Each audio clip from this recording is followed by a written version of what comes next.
Hello, everyone. Welcome back to a new episode of the Science and Stuff podcast. Today, our guest is Kyle Tyler. How are you doing, Kyle? Good. And then, of course, my co-host here is Daniel Labuda. How are you? Good. How are you? I'm pretty good, thank you. And then our industrial moderator, Mr. Augustinski. Wow, that one seems appropriate for our topic today. Was that planned, Ethan? A little bit, just kind of on the spot, but it was. Sure. I was thinking about it for a little bit. Well done. And so, our topic today is industrial.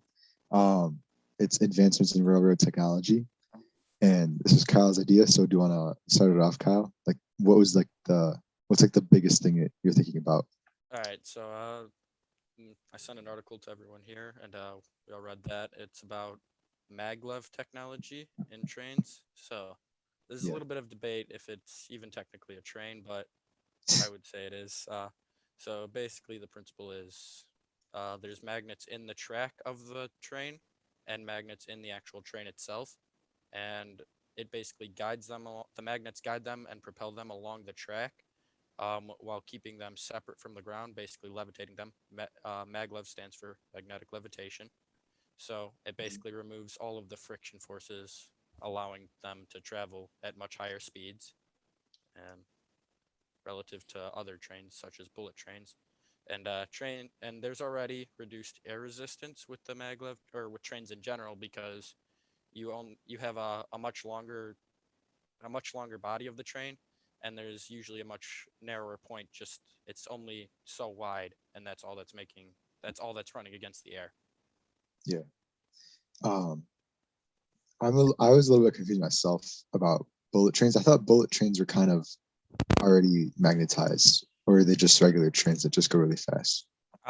So I guess a maglev train is considered a bullet train as well, but there's the two different types. The regular standard bullet trains run on a normal dedicated track, and there's a lot more technology involved. There's reduction in like the vibrations. The tracks are very expensive and specially designed, but it's a similar principle. It's a similar principle. They're just able to run much faster due to the reduced air resistance, and it's just generally far more efficient to travel. Um, it, Rail travel is generally much more efficient. Like, for example, in freight travel, in freight train travel, CSX trains can move 1 ton of freight approximately 429 miles on a single gallon of fuel. And an average Toyota Corolla weighs about 1.5 tons, and you're going to get about 25 miles to a gallon. So 40 So miles for 1 ton versus 400. it sounds like a really good efficiency. And they haven't. I think in the article that you shared, or maybe a different one, I think it was tested in Germany first, or it was being tested in Germany, but then it kind of stopped, and now it's kind of in Japan, correct? Where they're Yes, kind of working on this. it's currently very popular in Japan and China. Those are the two main countries developing these systems. I believe it was a train in China. They were able to A reporter was able to move the train with one finger. He was able to move the entire train. Wow. Well, it sounds pretty strong. um that So there's also the two different types. I think I mentioned that, right? There's the trains that are constantly levitating above the ground, and then there's the trains that only levitate once they reach a certain speed.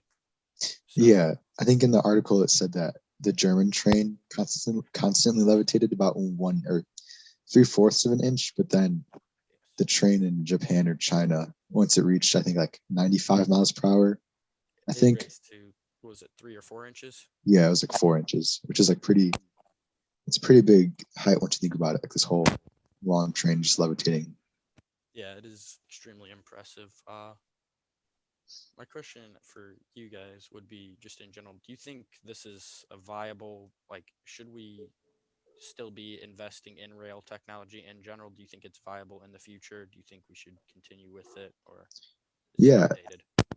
I think it should be continued to advance because in an article I read about recently along the subject was studies or there's a study that shows that by 2030 the saturation for air travel will completely fill up, so it'll just cause a lot of problems in the air industry. So they're looking for other ways to transport people longer distances, and with maglev trains that could be used to travel from Paris to Rome in I think 4 hours, Yes. especially at the high speeds, which is pretty impressive, and would be very useful for anybody around the world. Kind of on that topic, I did see another article as well on the topic of the air travel. It's only a concept design at the moment, as far as I'm aware, but it was basically a plane that had a pod that would disattach and dock itself on a rail that would land it and then transport it away from the airport. Are you sure you weren't just reading Batman comics? That It's sounds like only a something concept Batman design. would do, Kyle. Yes. Yeah. Yeah, that sounds fantastic. Yeah, Ethan, I think that's a good point about air travel. I think air travel is a hot button topic these days because it's hard to eliminate that carbon footprint, right? If we're talking about our effect on the environment around us, airplanes, well, they're not the best. And yet, airplanes do so much good because they are able to connect the entire world together in such an easy way, right? It's hard for us to go, we need to get rid of airplanes, because what would the world be then, right? But I think it's interesting that you bring up the fact that, well, maybe we can start limiting some of the air travel, especially in those closer, for those listeners, I'm putting this in air quotes, right? Those closer things like Rome and Paris. Do we need flights from Rome to Paris? If we can do the same thing on a train, maybe that's not a bad idea. I think that is fascinating, that as we try to improve our air travel, maybe one thing we can do is support it with trains. We just have to retrain ourselves in the way we think about transportation. Very good pun, Mr. Rock. Thank you. I have my moments. So on the topic of the carbon footprint and everything, there's the train being developed in Texas currently between Dallas and Houston, and estimates would put at the same capacity, it would emit about 1/12 the amount of carbon dioxide as a Boeing 777. Wow. And that's Bad. over, Is that- that's over the same course. Yeah. And also, it's actually more time efficient due to boarding times. It would run this path would take 4 hours in a car due to traffic jams and everything, versus 1 hour on the train, and the train would still be faster than taking a flight between Dallas and Houston when you account for boarding times and everything.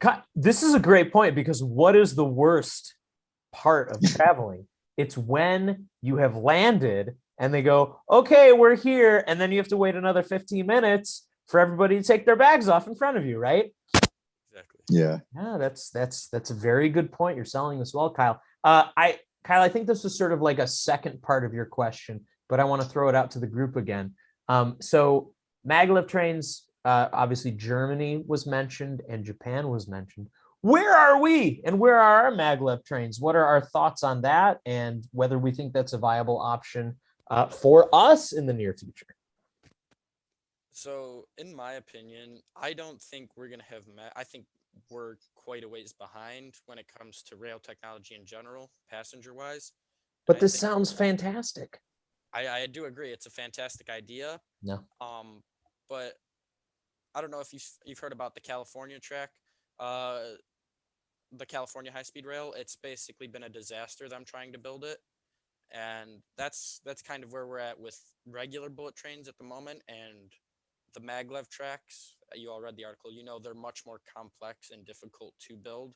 So I think we still need to, improve our actual ability to build before we move on to the maglev trains. But I do think that is something we should move for in the future. Daniel, what are your thoughts or questions that you have? Well, I think I 100% agree with Kyle. Like it's in the US, we're like not near where we need to be. But I think in the future we should look for trying to make these maglev trains because uh like obviously they're much faster than what we have now, and it's like it could be much an improvement of over what we have now. And like the thing that Kyle said, that it's like some of those trains could be more time efficient than like planes is actually pretty interesting, I thought. So. Now, I will say, since we're talking about planes versus trains,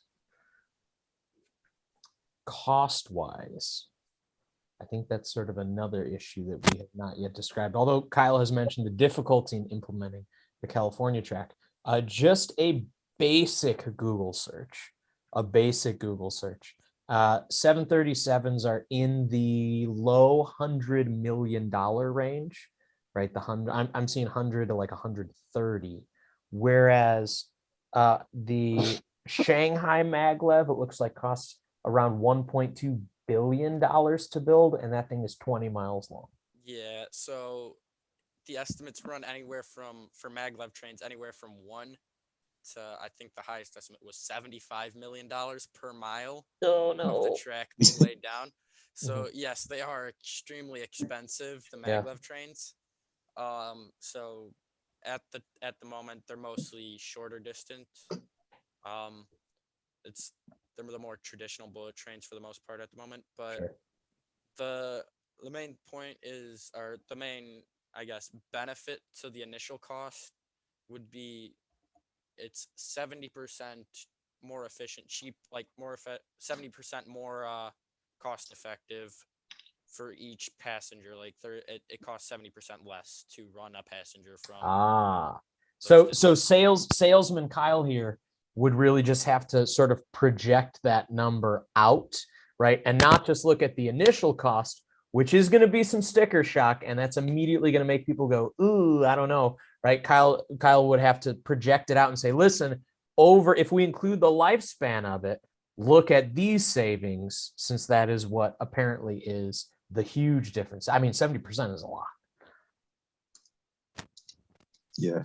So the Texas high-speed rail is currently projected at $16 billion. Ah! So it's a pretty long track, 240 miles. It's a lot of Thanksgiving dinners. Yes. Yeah. The economic impact for Texas. So that's for the listeners, he had air quotes. It's not this is the exactly- second appearance of air quotes. So, that's not directly from the actual train itself, but it says the economic impact would be $36 billion over. I'm sorry, I'm trying to find a date on this, but these people are pretty good at advertising too. Yeah. I believe it's by 2050, so over 30 years, it'll double what it costs to build. So okay. Wow. It's not. Yes, it is not, and there's also lower maintenance costs as well. That's a main thing. That's an important factor. Because it is something that needs to be maintained very carefully. But with a lot of the rails, they're implementing a lot of things. They're implementing drones that run ahead of the rails to inspect the track. That reduces maintenance fees. There's a lot more sensors on these as opposed to planes. Everything is able to be monitored more easily in general. Sure. So it's just easier to maintain. So it's more of a Costco approach, right? Yes. When you first look and you go, wait a second, how much am I spending on bagel bites? And then you go, wait a second, though, this will last me longer. I have to sort of distribute that over the life of the bagel bites, even though they're delicious, and I'll eat all of them in like 2 sittings, probably.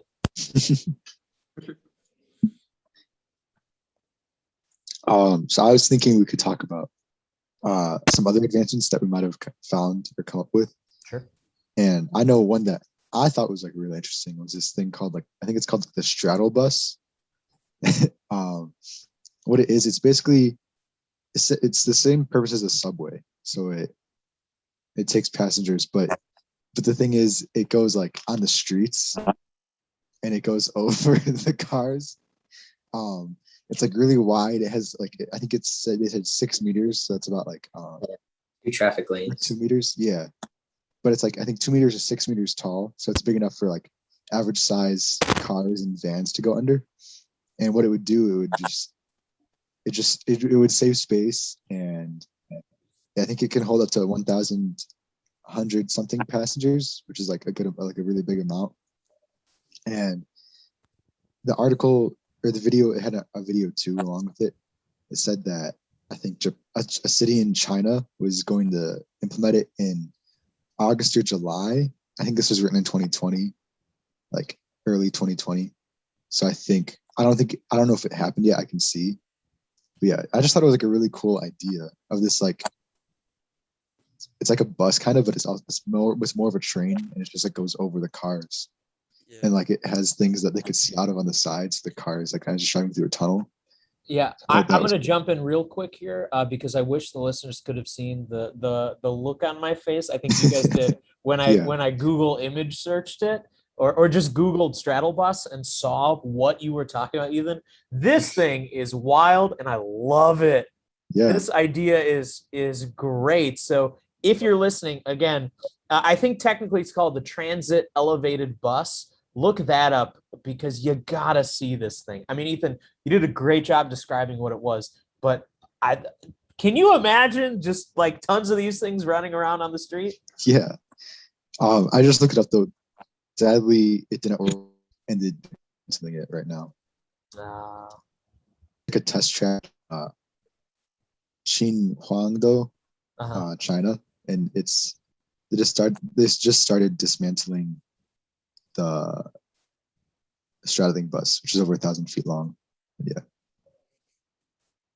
Maybe this happened in 2017, so I guess it's not that much of an advancement, but I thought it was a really cool idea. Yeah. The only thing I would see like wrong with that is like, cause like there's trucks that are pretty big. So would we have to like block off certain areas for them to go in so that the straddle bus could go there? Yeah, maybe the straddle bus would only be in hearts of cities, so that like no like 18-wheelers are really gonna be interviewed, or maybe we make a separate lane for like those bigger trucks to go around it. When you Google like the concept images, it's generally on a 3-lane road, and it's riding over the 2 leftmost lanes, and there's a third lane that's open that other cars could run under. Larger cars could run through. What happens if you forget that you have like your bike on top of your car? I guess it's I don't know. I guess you have to get a new bike, is what you're saying. Yeah. When I was reading about this, I was thinking like, that'd just be like so cool, but like, I don't think a lot of people would really like it. Like they'd just be like annoyed that they'd have to learn about a new way to drive, kind of. Tell me more about that. Like everybody's used to like kind of for buses to like stop and pick some people up and leave. But now they have to be worried about like, can I make this turn before the bus goes over me? Or do I have to like wait back? But yeah, I thought it was like a cool idea. Maybe they can figure out how to set it up eventually. But yeah. I'm all for it. I hope someone gives another go because that thing looks awesome. Yeah, it looks like it's really like it looks like a spaceship kind of. Yeah. It's basically like a moving tunnel that you can stand in. Yeah. 72 foot long, 16 foot high. Looks like they placed traffic lights on the rear of it as well. I think I watched the concept video. I think they had like, it looked like they just had like openings on like underneath, kind of like you're driving through a tunnel next to like a river or something, and like it has openings to see the river. But maybe what my idea was, maybe they could like somehow have like, since it's already on like a scheduled route, they just have the top of the tunnel like LED screens showing like what you're passing under, so you know exactly when to stop or whatever. And yeah.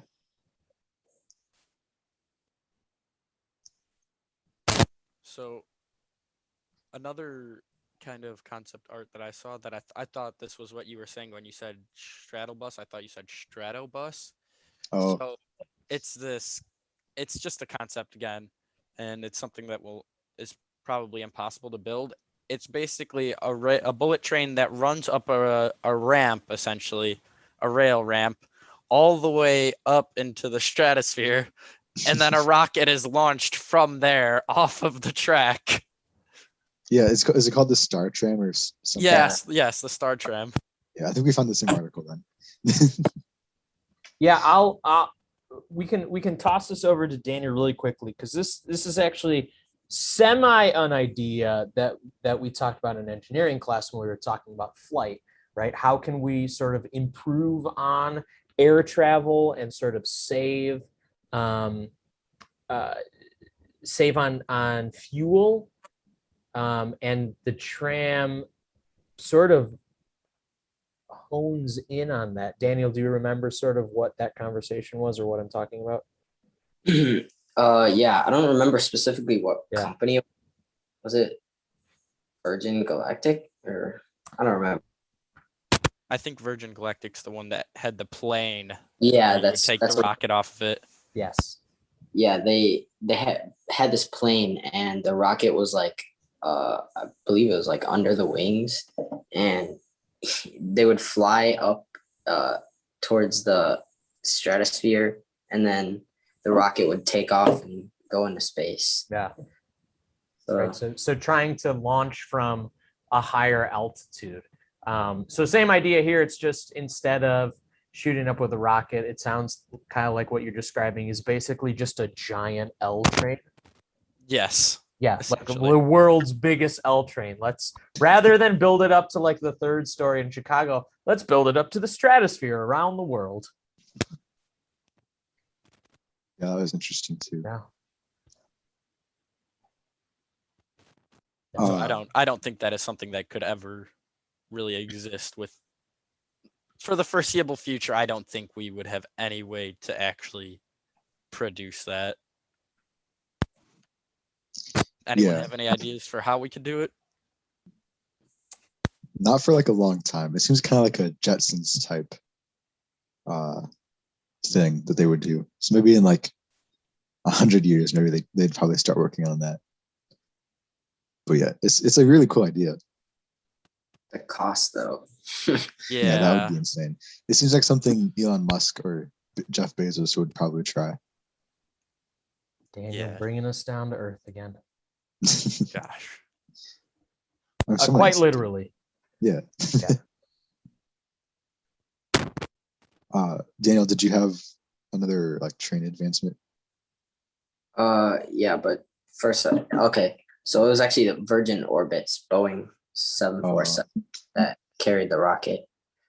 I forgot exactly what the company was, but I also saw like in the same article I think you guys saw, there was like the solar rail, and they brought the hydrogen powered trains, and I think there's actually one that's active in Austria. Australia, I thought. Maybe, I don't know. What is it called? It's called the Coradia Island. It's the world's first passenger train powered by a hydrogen fuel cell. Yeah, I read about that too. And like, it's just like, I think it's a smart idea, and it definitely is another way of using like renewable energy, because what they do is like they use like electrons and protons to fuel it, and then the only like waste product is water when the electrons combine with oxygen in the air. So I think it's a really smart idea, and it seems like maybe the most realistic, maybe out of the ones we've talked about, because it probably costs a lot of money to like convert electric trains or coal power trains to hydrogen power. It's like definitely worth it, and I think that'd be like a good way to go, especially with making trains that are already like pretty clean, more clean. A big thing with those is like they're saying, you don't even have to convert the rails, because you could just use that to power like the standard trains that we have now. You could use the same gauge rail, and it's more reliant on the train itself. So you won't need to. We already have like the largest rail like freight rail network in the world. So if we were to convert like say freight trains, you could just convert them to, and you could. I don't see any issue with having them be solar powered as well as hydrogen powered. You could combine these multiple power sources. Yeah, yeah, exactly. And like it's already being tested. They said in one of the videos, they said it was in service since 2018, and it was Germany and Austria, and they also tested it in France, Sweden, and Poland. So it looks like it's working in a lot of places. That's the hydrogen one. Yeah, the Yeah, one and quick money update, since we've been sort of talking about that.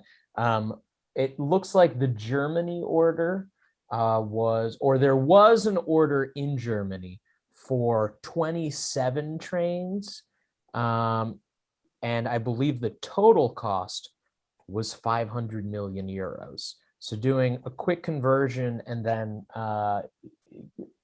some division, that comes out to about $21 million a train, which was less than the plane, far less than the maglev. I'm not sure what the speed capabilities on these things are, but in terms of sticker shock, that is a much easier to sell idea if we're looking at sort of alternate modes of transportation and clean energy. That is pretty great.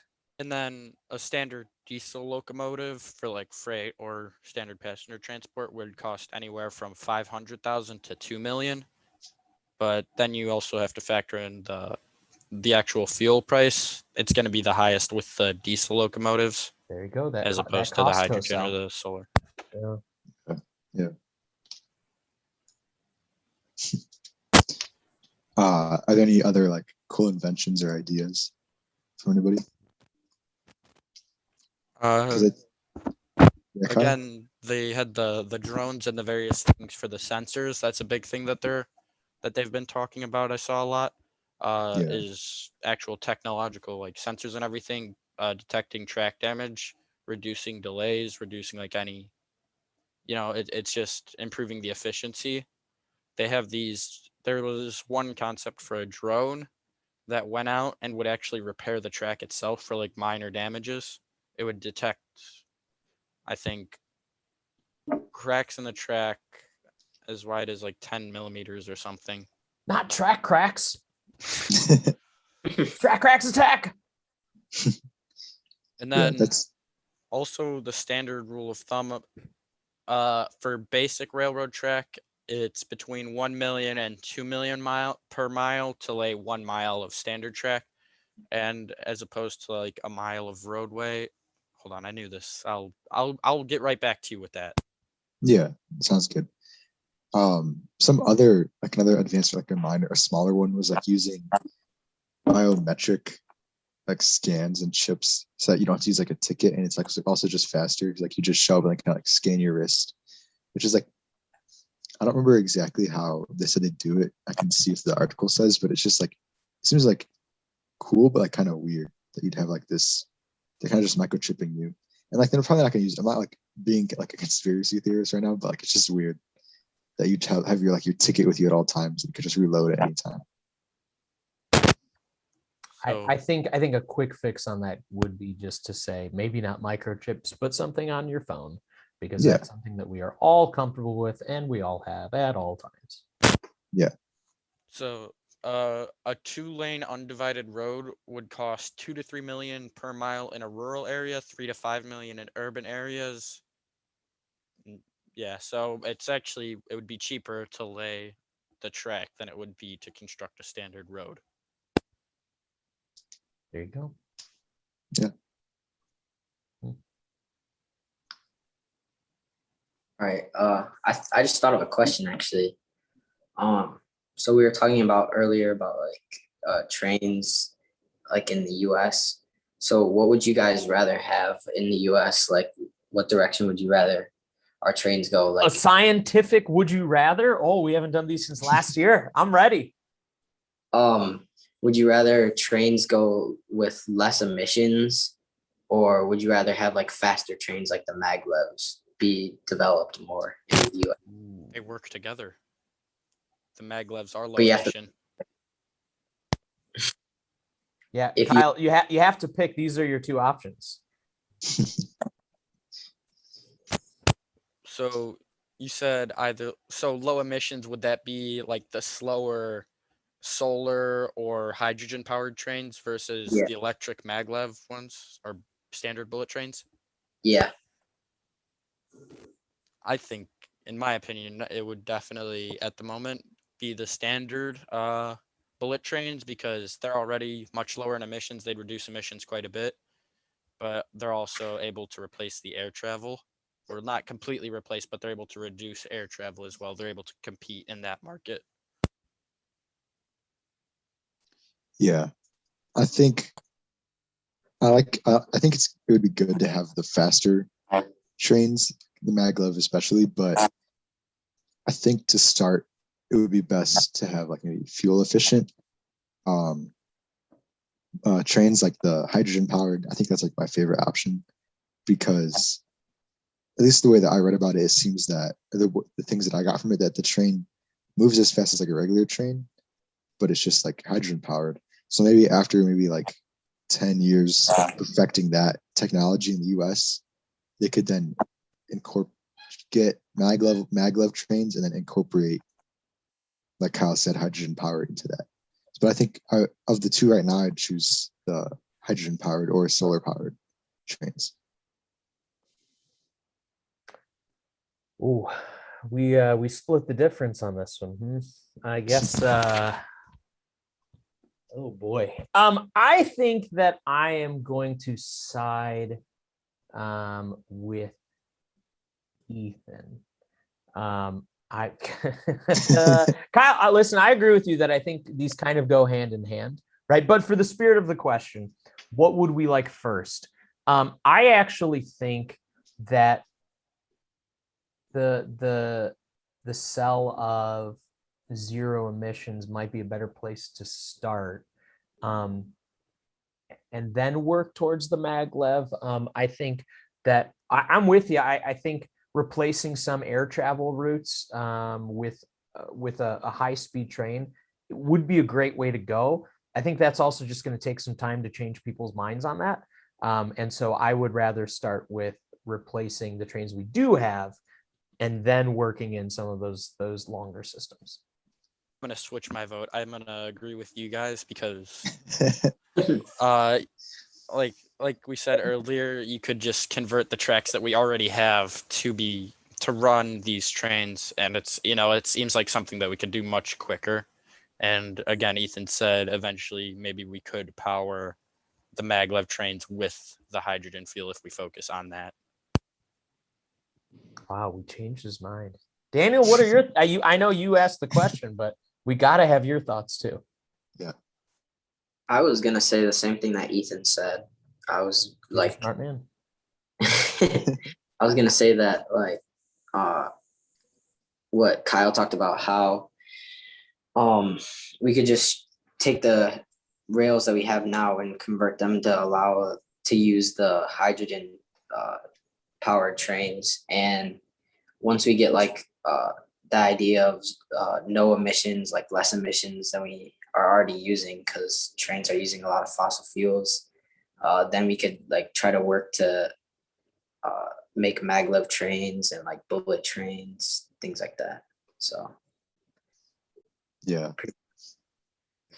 An idea I had too is like maybe they could create, once they have maglev trains like established in like maybe a continent or across a continent or maybe just a country, maybe they can expand that to maybe like underground to go underneath the ocean at some parts, because then it would totally like replace air travel, which isn't like an absolute goal, but would definitely be a good result. So a thought that I had that I always thought about kind of linked to that, and to the Hyperloop idea. Yeah. You basically have a large semi-rigid vacuum sealed tube that you could run underwater, kind of similar to how internet like wires are ran. So it'll it's not going to be a very heavy system. I mean, it probably would be, but it wouldn't be. You wouldn't need to be focused as much as like building all these reinforcements into the ground, because you could just run it along the bed of the ocean. If we were able to do that some way and allow it to span the entire ocean, and then do the vacuum seal thing like they have in all the concepts where there's no resistance of any form. You just like drop a big tube in the ocean. Yeah. That'd be a good idea. Does anybody have anything else to add? Oh, another thing that I thought was just really interesting. The first patent for like a maglev style machine was in, I think it said 1908 or 1913. It was one of the 2 years. And that was the first idea someone had, like an idea to run a track that used magnetic repulsion. Yeah, I saw that too. Because that was really cool, because like it was this big idea like 100 years ago or over 100 years, and we're finally having to do something about it, which I thought was good. And then a lot of people don't realize, they think all this stuff's very new, but Japan's opened in the 60s their first bullet train. That was the first bullet train in the world. We've already had this technology for upwards of 60 years. It's not brand new, it's just still advancing. Yeah. It's really good.